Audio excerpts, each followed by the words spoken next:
Hey, it worked. This is my way. Instead of clinking the ice in the glass, this is how I was going to tell you guys that I wanted you to tell me when I was live. Boiler Dad said that's why I need to clink the ice. It gives me something to do while I'm waiting for you all to actually be here.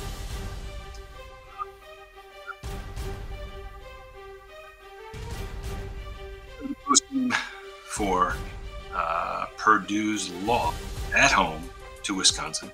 I have to do the Boiler Dad style. It is 3:30 Eastern on what day is today? Saturday, February 15th. Hope you had a lovely Valentine's Day. Purdue has lost at home, second home loss of the year. Lose to Wisconsin 94-84. I'm going to talk about that, talk a little bit about the game, a little bit about what may concern you, what may concern me. Maybe try to make you guys feel a little bit better. But before I do that, let me thank our sponsors. First of all, if you want to get yourself a great t-shirt or other bits of apparel, go to Home Field Apparel and enter Boiled25 at checkout. Get 15% off your first order. Lots of good stuff there. We always say t-shirts, but there's so much good stuff there. The sweatpants are fantastic. I really highly recommend when you're living that athleisure life. Just go to the traditional sweatpants. They're great. They're hard to beat. And when you're on campus, or maybe when you're trudging back on a cold day after seeing your Boilermakers do the rare thing of losing in Mackey Arena, and perhaps rarer still losing back-to-back games during a season, you can cheer yourself up by stopping by AJ's on Vine. Head towards the fire station, as Boiler Dad likes to say, and turn left, and you will enjoy yourself. That is a Boiled Sports guarantee. AJ's, eatajs.com, burgers, beef, beer. All right, so Purdue loses this game 94-84. As I mentioned, second home loss of the season. Purdue does not lose at home very often. They usually don't have a ton of trouble with Wisconsin either. It's weird. Matt Painter has always seemed to really do well against Wisconsin at Wisconsin. They're a good team, though. I mean, I guess I just have to say it. That flagrant in the first half had me pretty riled up. But there's not much you can say when the team then comes back and plays better after that, after they lost McGee, I think it was, right? They played better. They played better the rest of the game. I mean, if I just glance at a few things, they scored 58 points in the second half. I mean, that's bad, right? From the Purdue point of view, you're not playing good defense, right? 58 points allowed in a half, giving up 94 at home. There were concerns about the defense of this team. And then they looked for the first couple months of the season like maybe they were figuring that out. And it looked like one of those games. I've felt all year, this is a Purdue's kryptonite, or the danger Purdue faces this season is that they are susceptible to bad matchups. And I think this looked like that kind of game. I mean, I don't know, it was not the best matchup. Wisconsin looked remarkably athletic, especially for a Wisconsin team, because Wisconsin teams usually get out athletic, if that's even a term. But they look good. I mean, they also let's talk about what it took. Let's just get to what it took for Purdue to lose this game, right? And this is maybe where I'm not going to make you feel better about the loss, but I'm going to give you some things to think about here. Yes, giving up 94 was not good, but Purdue scored 84. So if they could have played a little bit of defense, this could obviously have been very different, very different. It took Wisconsin shooting 62%. I mean, that's a really good shooting day. They were shooting like 58%, I think, at halftime, something like that. They ended up shooting 61.5%, 62%, 32 of 52 from the field. That's, the kind of thing that you have to do to beat Purdue and Mackey, right? Purdue did not shoot poorly. Purdue shot 51.8%, 52% from the field. I will take that. They shot 46% from deep, which this Purdue team, that's actually a pretty good three-point shooting day, 10 of 22. Miles Colvin hit 3 of 5. Maybe he's starting to inch out of kind of the season-long slump he seemed to be in. But I was starting to say that the ways that Purdue lost this game, right? Wisconsin had to shoot 62%. Purdue had to have one of Braden Smith's worst games of the year, right? And I don't want to come down on Braden Smith. I saw some people doing that. Maybe I'll just divert here and quickly comment on that as I'm thinking about it. I saw some people making comments like, you know, if Braden Smith's really the player of the year, and if he's really the best guard, then, you know, he can't have down games. He can't have off games. He's being paid a lot. I saw that comment out there. Like, come on. Come on. That, to me, that shows a lack of understanding of how competitive sports work, right? I guarantee you he wants to have baller games every night. And he, by and large, has. He's still averaging 16 points, 8.6 assists, and almost 5 rebounds. Okay. As I scroll through his game log, he's had, you know what else? You know, the last time he had a game this poor, he had 6 points against Penn State. That wasn't very good, and they lost that game. Yeah, that's the only other time he's been this low. He had 8 against Nebraska. When Purdue scored 104, I remember talking about that game. He scored 8 in the loss to Auburn. Okay. And he had 6 against Penn State. Otherwise, he's been really, really good, right? So, and even with tonight being not a great game, he still had his, let me look here, his third highest assist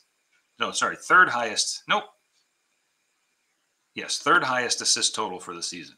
Okay, he had 15 once, he's had 14 twice, and he's had, it looks like he's had 13. Okay, whatever. Who cares? This is not the statistics department. The point is he still had 12 assists, is the point I'm getting at here. Still had 12 assists, 5 rebounds, only 6 points, 2 of 10 from the field. That's not a great day for him, right? But he's had a lot of really good days from the field, guys. You know, he had 24 in their the loss to Michigan. He had 31 in the win over Iowa. Like, I have a hard time putting this, you know, it's on him in the sense that he's the leader, he's the point guard, and he's their best player. Although TKR is making a bid for that because he had 30 points.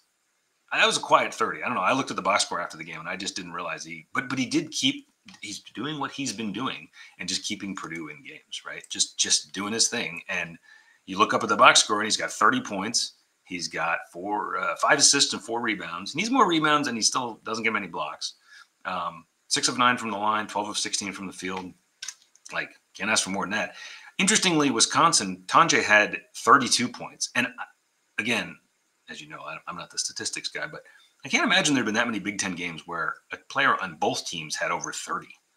That does not happen very often, right? In college. Like this is bordering on a professional box score with, you know, let's see, Purdue had 3 guys in double figures. Not great, right? But a guy with 30. Wisconsin had 5 guys in double figures and a guy with 32.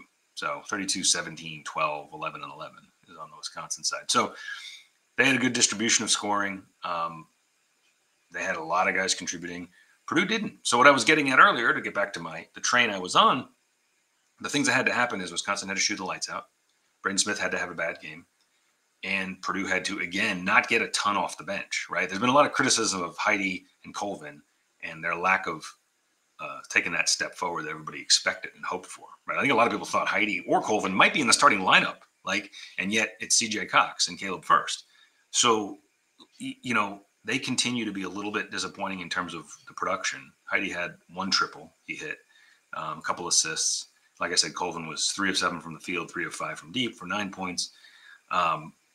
You know, I guess you need more. No steals off the bench. The team only had 2 steals for the game. You know, that's that kind of thing hurts. Purdue had 0 blocks for the game. You know, if you get no blocks and only 2 steals, you know, what's interesting though, when you look at it being a relatively clean game, and this is actually, to me, when I look at the box score, this is an incredible stat. There were only 7 turnovers in the entire game. Wisconsin had 3, Purdue had 4.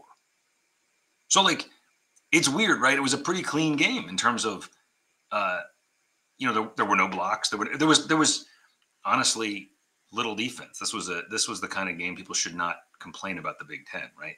A lot of scoring, very little defense, no blocks, no steals, no turnovers, just up and down the court is really what it wound up being.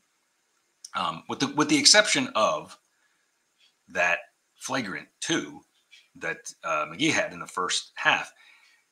And I do have to just mention for a second, like, I get really tired of people who take, and there were professionals, there were guys who cover the sport for a living, talking about how, you know, oh, that wasn't what he meant, that he didn't intend to do that. And then at halftime, they were talking about that on the desk. Oh, that wasn't, and I appreciate Clark Kellogg saying that doesn't matter. Intent does not matter here. That's how the rule is written. And then you'll get people who, when you call them out on that, will say, well, but I don't like that rule. We should change that rule. You know, I saw things that said, "Oh, it disrupts the flow of the game when a guy gets thrown out for this." Yeah, you know what else disrupts things? Getting punched in the nuts. That disrupts things a little bit too. That's also not part of the game, right? That's something we should not have in the game. You can talk about rules that you don't like, but the reason that rule is there, and Kellogg explained this really well, above the neck and below the waist can quickly result in flagrant twos. That is designed to protect players. Do you know why? Do you know what that's designed to protect them from? Wisconsin basketball.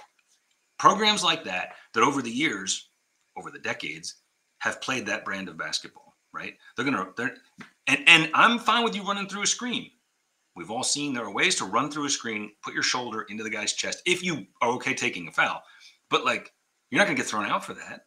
But when you come through and punch the guy right in the nads, you can't argue that was incidental or, oh, he didn't mean it. Yes, he did. Yes, he did. He led with his fist right into a guy's groin, like directly. It wasn't glancing. It wasn't something where he couldn't see where he was going. Just stop with that. Stop with it. And don't say it's a bad rule. That's like guys get hit in the head and he didn't mean to punch him in the head. What are you talking about? That is there because of programs like Wisconsin. That is the whole reason that rule exists. So that's why I was worked up about it. But that's all I'll say about it because it didn't matter. It didn't matter. Wisconsin, to their credit, overcame having a player thrown out and played better after that. And they deserve full credit, deserve full marks for that. They're good. They're a good team, right? I mean, they are, 10-4 in conference right now? Here's the other thing I'll say, addressing some of the comments I've seen. People doing what they do and absolutely freaking out because Purdue's lost 2 games in a row. If you want to be concerned about that and you want to say, well, this is it, bottom's falling out.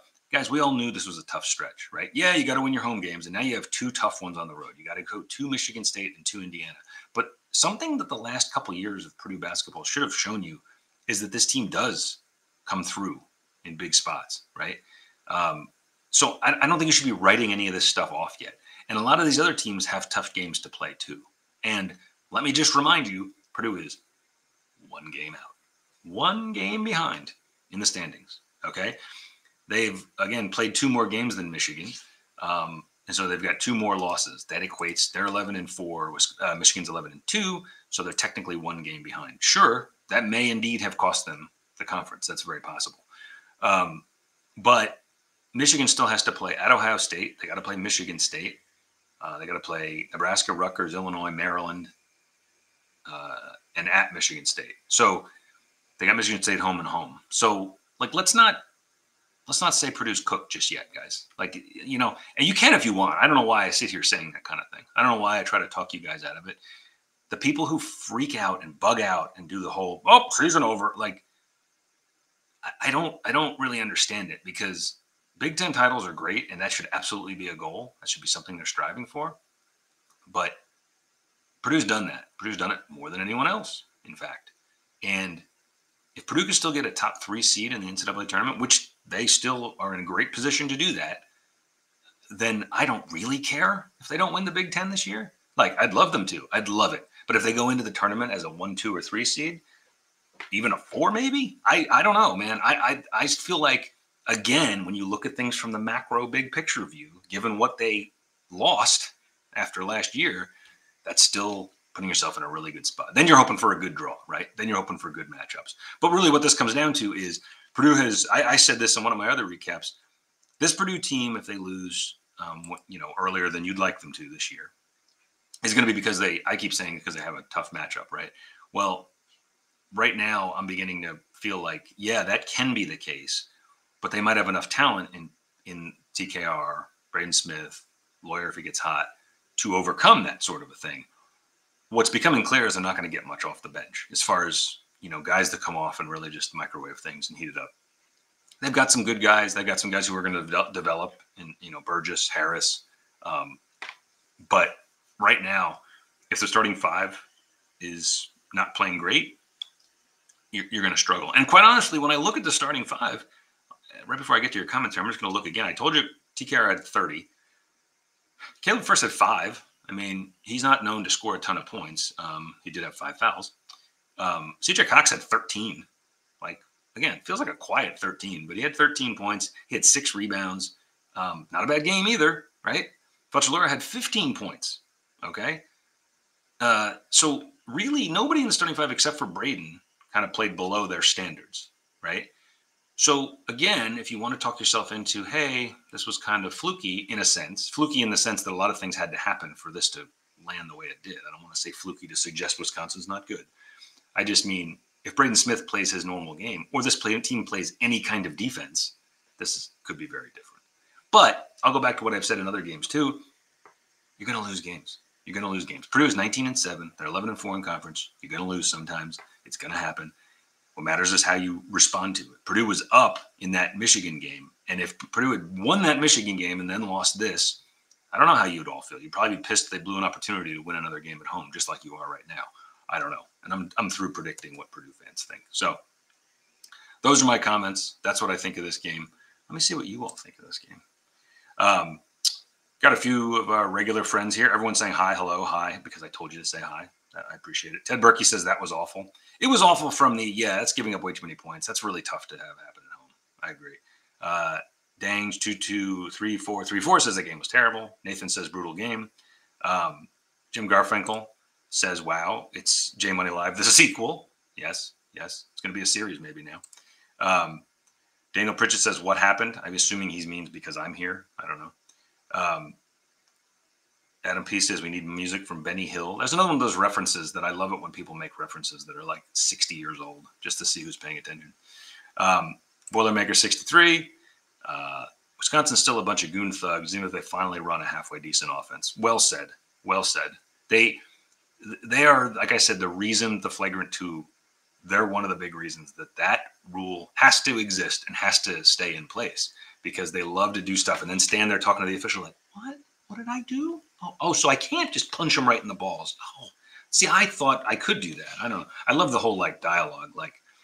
It's really clear what you did. And when the officials are like, yeah, there's nothing we can do about this. You railroaded them in the nads. That's when you really screwed up because they didn't even look. They didn't falter or waver on that at all. Gerald Huff, Jerry says, please say Klesman is going to finally graduate and GTFO out of the conference. I hope so. Slow perimeter defense, says Jim Garfinkel, and an Ole bullfighting in the paint defense. Yeah, no defense. I suspect that'll get worked on in practice. It has to.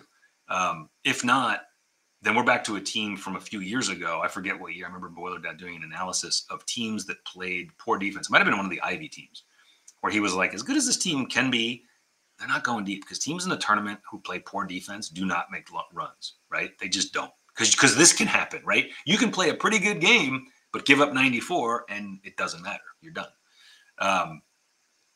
Boiler Dad is in the comments. Team doesn't hate losing enough. Yeah, I'm sure that's part of it. You got to hate losing. Boiler Dad hates losing. That's why he never does it. He hates it. He refuses to lose. I've never seen the man lose in my life. He only wins. Let's see here. Call Me the Breeze says, I concede. Please just let us slip below Illinois. I don't know what that means. I don't know why you'd want to be behind Illinois. I think you got a little ways to fall. Illinois, if we take a look here, is 9-6 in the conference. So they're 2 games behind Purdue. So yeah, anything's possible, guys. Anything's possible. Purdue's going to have to get their heads out of their ass. 71% shooting in the second half, Jerry says. Boiler Dad comes in again with another comment. I guess he would just like to be here with me. The shooting was predicated on the inability to close out. Back to the December BS. Yes, that is correct.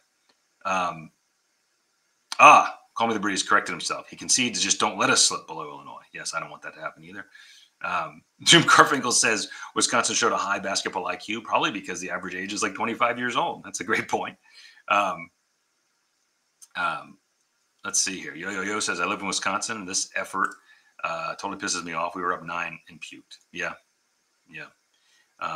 It started to unravel late in the first half there when it ended up going in just up 1 when it really could have been more. He says that the 30 from TKR was quiet because Wisconsin was making threes. Yeah, I mean, yes, but it wasn't. That's what I keep as I look at this, they were 12 of 30 and Purdue was 10 of 22. They only made 2 more threes than Purdue. I know it felt like a lot because it was Wisconsin and they were actually doing basketball things, and that feels really jarring and disorienting. the weird thing here is that, like I said, there weren't a lot of turnovers. There wasn't a lot of defense. You know, if Purdue just plays a little more offense, you probably both have 94, and we're in overtime right now. I don't know, but Jim Garfinkel says, can Purdue win the Big Ten tournament? Who the hell knows, right? I mean, 15 teams make it because that makes lots of sense. The thing that's so weird about this, and I'm sure we'll talk about it as we get closer, none of us here really care at all about the Big Ten tournament because our program is good, and so we have the luxury of not caring about it. But you have 18 teams now, and you're going to take 15? So you're going to take some bad teams, but 3 aren't going to go? Like, what a kick in the nuts. You know, something Wisconsin knows a lot about. Like, why don't you just let everybody go? Just let everybody go and let the bottom couple just do a little play, and you know what their difference does it make? They're not going to hang around that long. I don't know. I have thoughts on that. But can Purdue win the Big Ten tournament? Sorry, Jim, I got disoriented or distracted on your question. Sure, they can. I mean, Braden Smith. It depends. Boiler Dad made a comment.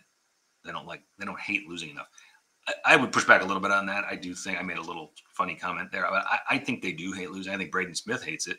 I think he can't do everything. And when he's off like he was today, other guys have to deliver. And they tried. But I don't know. I'll take Braden Smith and Trey Kaufman-Renn in a tournament. That doesn't sound bad. In a tournament that doesn't matter if you lose, Big Ten tournament, yeah, I don't mind that. So could they win it? Yeah, I don't care if they do. I mean, we've seen over and over and over and over and over that it means nothing. Right. And that's the other thing. Purdue's still slotted going into today as a 2 seed in most predictions. Right. So they'll probably drop. But let's say you're on that 2-3. Let's say you win a game or two. Let's say you win at Michigan State and win at Indiana. Totally possible. Then you're probably back on that 2 line. They'll go into the Big Ten tournament. And we've seen many times it doesn't make a damn bit of difference. You can make it all the way to the title game. It doesn't improve your seed. And you could lose early and it doesn't hurt your seed. So does it matter? Could they win it? Sure. Does anyone care? No. Ted Berkey says, the problem is it will feel like a wasted season if we don't have a banner to show for the year. Man, you're entitled to that opinion. Obviously, I'm not going to sit here and say I don't want one. But, I mean, Purdue's had banners some of these years, and then the year hasn't been very memorable. 2 years ago, they were really, really, really good when they were number 1 for a lot of the season, and they won the Big Ten. And I think they won the Big Ten tournament, too, and then they lost to a 16. So, I don't know how much I care about that. I do care. I'd like to win. Obviously, I want them to win every game. But they're not going to win the Big Ten every single year. And they're going to win it next year, I'm here to tell you. So if they don't this year and they finish in the top 3, let's say, not a bad bridge year. Yo-Yo says it's a bad loss because of a home loss. I do not disagree. I completely agree. You got to win that at home. I don't think you get another shot. You definitely don't get another shot at Wisconsin, So it was your one chance. You got to beat them. I agree. Nathan says, do we say burn the tape because Whiskey shot out of their minds? No, because Purdue's defense was not great. Like, Whiskey shot well. They really did. But also remember, part of shooting well is poor defense, right? Because it includes layups. They got into the lane. They got to the hoop. They beat their defender on little, like, give and go, pick and roll bullshit, right? When you're laying it in, that's a high percentage shot, right? And if Wisconsin shot, 55% from 3, I'd say, yeah, burn the tape. They just shot the lights out. They didn't, though. They shot 40% from 3, 12 of 30. There's a distinction there. They shot 62% from the field, which tells you that let's take those away. They were 20 of, sorry. Yeah, they were, am I doing this right? They were 20 of 22 inside the arc. Yeah. How about that, guys? They were 20 of 22 for non-3-point shots. That's oof. Purdue was 19 of 34 comparatively. So there's your difference. Holy shit. 20 of 22 for non-3-point shots. That is bad defense. And good execution. Again, I shouldn't always make it about what Purdue didn't do, but Wisconsin executed. They did what they needed to do, but they were getting a lot of good looks inside because the defense wasn't there. Ben Cotton says, I really don't want to be that guy. Oh, but I bet you're gonna. I can't wait. But if the refs were trying to throw the game, I don't know what would look different. So many missed calls right in front of them and phantom whistles. I'm not a fan of blaming refs. I'm really not. There was some questionable things. There was a lot of argument that should not have been a flagrant on Wisconsin. A lot of people felt that way. okay. And then right after that, lawyer got literally full forearm extension shoved to the ground right in front of the official, and there was no call. So yeah, calls go both ways, and I don't think that's why Purdue lost. Let's put it that way. Ben Cotton also says, and I completely agree with this, I love that we're in a place where possibly finishing fourth in the conference is a disaster. This is always going to be a down year, and there are 17 other teams who would love that. That's it right there. And again, I'm not suggesting you should be happy with this or say, okay, I don't care anymore. Keep the fire, keep the passion. That's why you're a fan. That's why you're a Purdue fan. But there are times to keep it in perspective, right? And to look at the big picture. And the only time I would say to do that is when you're trying to, like when you're really bothered by a loss like this, try to keep it in perspective. Say, okay, you're going to take a bad loss on February 15th. It's a hell of a lot better than March 15th, right? Look at it from that point of view. And the point Ben is making here, that if you drop out of the championship spot in the conference, that, man, what a letdown. A lot of teams would appreciate that. Let's see here. Ranhar says defense is not good this year, partially on paint if we think it's a personnel issue. Plus, if Braden had fresher legs, it might help. I mean, I've been concerned all year that Braden gets played so many minutes, but I don't think Painter's concerned. He doesn't seem to be, and he wasn't concerned last year. So I guess guys that are young have a lot of energy in their legs. But yeah, if he's gassed at all, this would be the time of year. This would be when you'd start to see it, right? I mean, they started playing games in early November? So we're 3.5 months into playing a lot of basketball. But you really can't. I mean, what are you going to do? You can't have it both ways. We can't talk about how, it's a disaster. We're not winning the Big Ten, but we also got to rest Brent. No, you can't. You can't. There's proof of that. I mean, what would you do if you played him only 28, 30 minutes? I don't know. I guess the argument I would make is those games where they're up a ton, where they're scoring 100 points at Nebraska, maybe that's, when you've got the game in hand, he shouldn't be in the final 3, 4. I think, when there's no statistical way the team can come back on you. And yeah, of course it's on Payne. He's the head coach. If the defense isn't good, it's largely on him, not partially. It's him. I completely agree. And if you want to criticize his recruiting, and some people have, and said he doesn't recruit the portal enough, I mean, okay, I guess you want to come down on him because he didn't go get a defensive stalwart. You can do that. Not a ton of openings on the team to put someone into. One more comment here from Jerry. He says, there's still one more year in the window. Jacobson comes back next year. Yeah, I mean, that's going to be great. I'm not really thinking about Jacobson. I'm thinking about Braden Smith, Fletcher Lawyer, and TKR being seniors. And Colvin being, a junior, and CJ Cox and Jakari Harris being sophomores. That's why next year, and Jacobson being that's why next year's team is crazy, man. Adam Peace says, Boiler Sports always gets high marks on proper perspective. Well, we've gotten criticized many times. I remember we've been writing for this site. We've had our site for 18 years. 2006 we started, so it'll be 19 in the fall. And I remember some of the early years, people saying when I came in, it would be like to tell everybody to calm down and relax, and it's not so bad. And I guess there are worse reputations to have.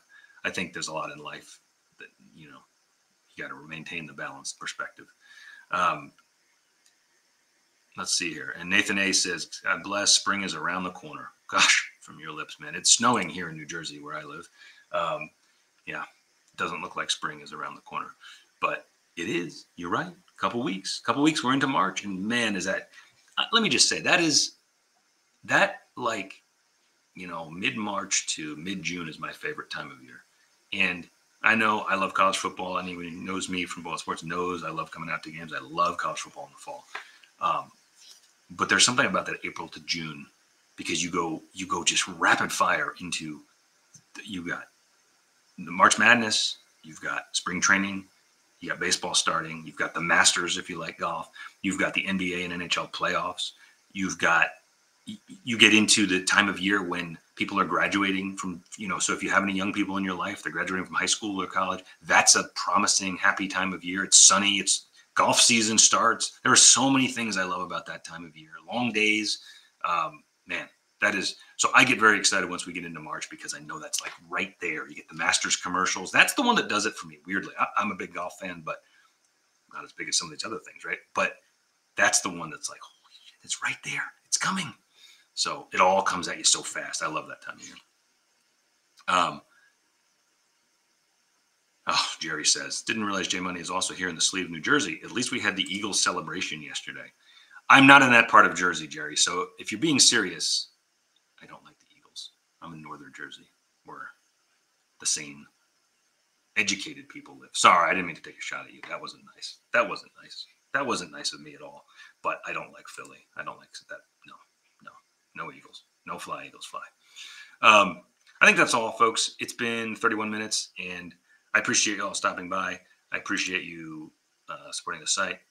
I appreciate you supporting Home Field Apparel. I appreciate you supporting AJ's. I think you should do that. I think when you're in town, you should go to AJ's. And you should tell them that we said to come there. Because if you go, you might get a Bold Sports magnet in the bottom of your pint glass.